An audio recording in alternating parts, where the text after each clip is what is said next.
Que tout ce qui respire loue l'Éternel. Louez l'Éternel. Tout le monde peut louer, mais pas tout le monde peut adorer. Louer consiste à glorifier Dieu pour ce qu'il a fait, alors qu'adorer consiste à remercier Dieu pour qui il est. Mais ça, je pense que tout le monde le sait. Mais qu'est-ce que Dieu cherche? Est-ce que Dieu cherche des personnes qui louent ou des personnes qui adorent? La Bible dit que l'heure vient, et elle est déjà venue, où les vrais adorateurs adoreront le Père en esprit et en vérité, car ce sont là les adorateurs que le Père demande. Ici, c'est une demande. Donc, ce que Dieu demande, ce n'est pas forcément des gens qui louent seulement, mais ce sont des personnes qui adorent. Tout ce qui respire peut louer, mais tout ce qui respire ne peut pas adorer. Parce que louer consiste à remercier Dieu lorsqu'il te donne.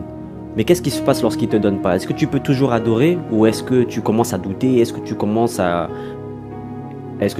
perdre la foi? Parce que j'aimerais vous dire la vérité, Dieu ne donne pas tout le temps. Ce n'est pas toutes tes requêtes qui seront exaucées. L'adoration consiste à adorer Dieu, à le glorifier, même lorsque ta vie n'a aucun sens, lorsque tout va mal. Tu n'as pas la réponse à tes problèmes. Dieu, tu as l'impression qu'il est silencieux, qu'il n'est pas là. Mais est-ce que tu peux toujours adorer dans ces moments-là?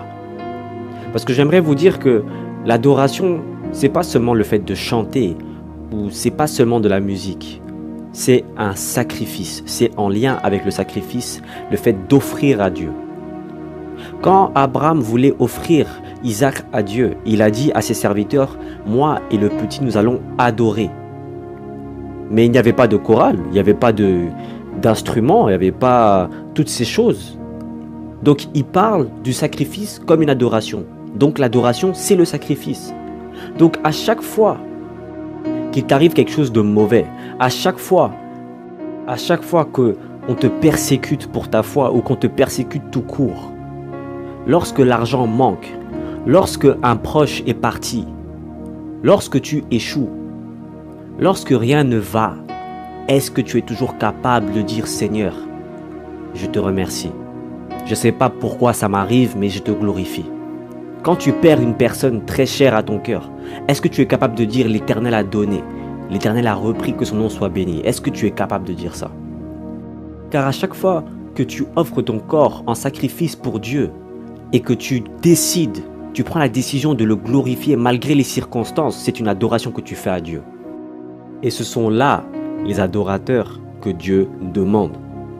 Dieu ne recherche pas des gens qui sont là pour le pain et le poisson.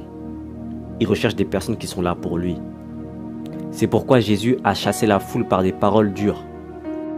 En décidant de bénir Dieu, d'offrir ton corps en sacrifice et de l'adorer malgré tout, c'est une manière de dire qu'il a plus de valeur que ce qu'il peut t'offrir. Que ce qu'il peut t'offrir, c'est beau. Mais il n'y a pas de plus beau cadeau que de l'avoir lui. Et c'est ça ce que le Père demande.